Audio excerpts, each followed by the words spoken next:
Kita bahas bagaimana dikatakan Paulus mengarang kisah Yesus yang lahir di kandang wedus sebelah pohon cemara. Mari kita mendengarnya.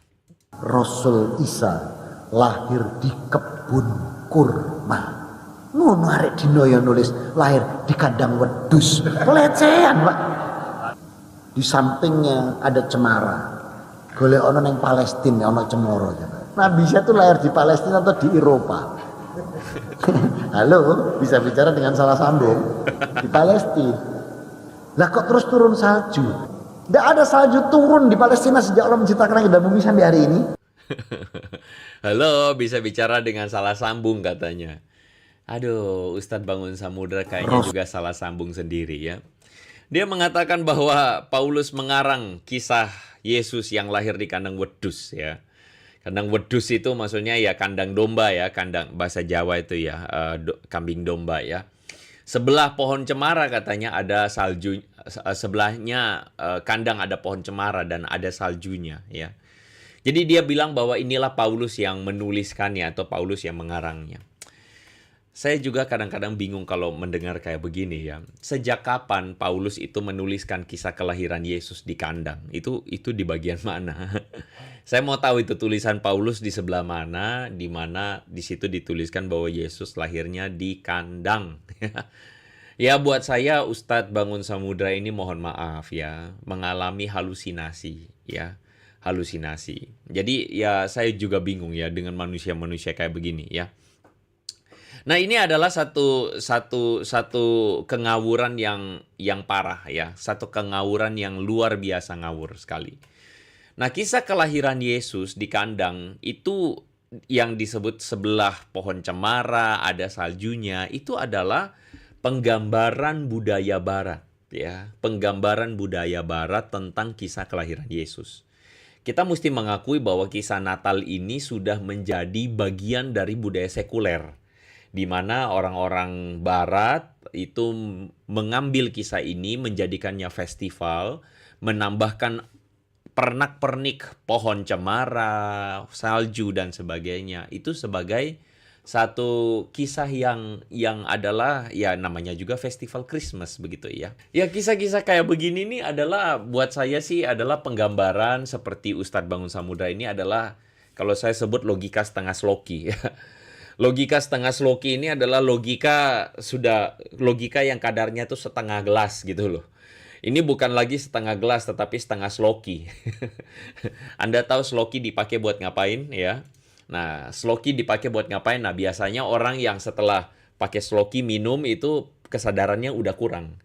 Nah, kesadarannya udah kurang terus kemudian minumnya setengah sloki lagi. Ya, sudah setengah lagi sudah ya kayak gitu ya.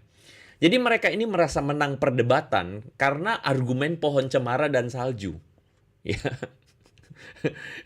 Ini namanya adalah strawman fallacy. Strawman fallacy itu apa? Kesalahan logika pikir yang didasarkan atas argumen yang keliru tentang ajaran orang atau argumentasi orang lain. Jadi kalau misalnya kita debat, ya debat itu melawan orang yang argumennya yang dimengerti dengan salah. Jadi ibaratnya seperti ada seorang yang melawan boneka jerami begitu ya. Jadi dia bukan lawan yang sesungguhnya, dia tidak melawan argumen yang sesungguhnya. Tetapi dia cuma ngarang argumennya, lalu kemudian dia lawan dan dia seakan-akan menang atas argumen yang sesungguhnya bukan argumennya lawan. Jadi itu namanya strawman fallacy ya. Saya melihat bahwa ada kecenderungan orang-orang kaum seperti ini nih yang suka menggunakan argumen ngawur. Ya, jadi menggambarkan kekristenan dengan keliru, lalu dia menyerang kekristenan yang sudah keliru itu, ya. Padahal itu bukan Kristen. Nah, ini namanya strawman fallacy atau kalau ya saya bilang ini logika setengah sloki ya begitu ya. Udah mabok emang ngawurnya. Karena bagian mana di Alkitab yang menyebut bahwa ada pohon cemara dan ada salju? Itu bagian mana? Ya. Nah, pertanyaannya kan biasanya orang-orang kayak begini kan bilang, lalu kenapa orang Kristen masih menggunakan pohon cemara dan salju ya?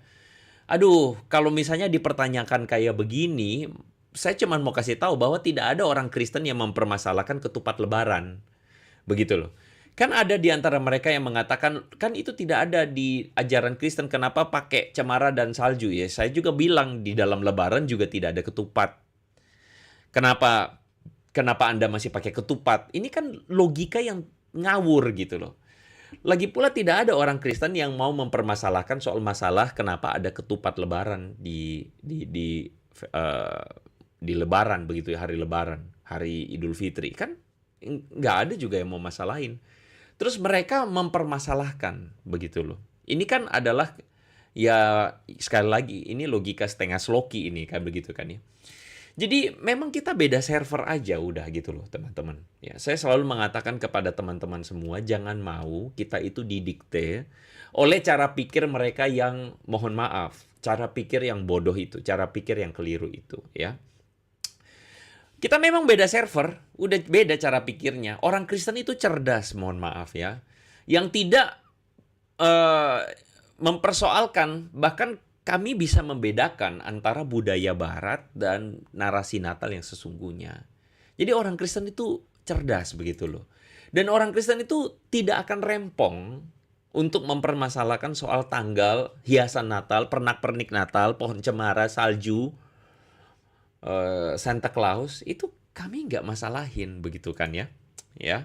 Nah jadi begini nih, ketika Ustadz Bangun Samudra ini mengatakan Paulus mengarang kisah kelahiran Yesus di kandang sebelah pohon cemara, ini sih ngelantur banget.